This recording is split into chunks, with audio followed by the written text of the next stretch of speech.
நான் இப்போ அரண்மனைக்காரர் வீட்டு மருமவ. ஆற கேட்ட உள்ளர வரணும். என்ன கேட்கணும்? இந்த வீட்ல ஆணியில இருந்து அரசாணி வரைக்கும் என்னைக்கு எடுத்தா அடிக்கணும், என்னைக்கு எடுத்தா உடைக்கணும்.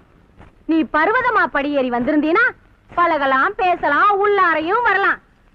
ஆனா இந்த வீட்டு மருமகளா மனசுல நினைச்சிட்டு வந்திருந்தீனா மரியாதை கேட்டு போயிரு, வெளியே போயிருக்கன்னு. நீங்களும் இந்த வீட்டு மருமவதான். பெரிய மகாராணி மாதிரி பேசாதீங்க. ஏண்டி எடுவட்ட நாயே, யாரேடி பேசாம இருங்கிற? வெட்டி பயலுக்கு கழுத்து நீடி போட்டு வெரசா பேசுறியாக்கு நீ. வெளியில போடி. வெளியில போறதுக்கு நான் ஒண்ணு விவரம் கட்ட இல்லைங்க. எனக்கு உள்ளார வரத்துக்கு உரிமை இருக்குதாக்கு. அதுக்கு அடையாளமா இந்த அரண்மனை வாரிசு என்ற காலத்துல கட்டின தாலி இருக்குதுங்க. வாரிசா பைத்தியக்காரி.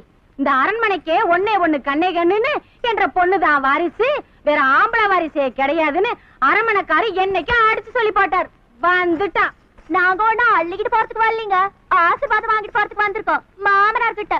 எது ஆசீர்வாதம்? நல்ல வீலுக்கு நான்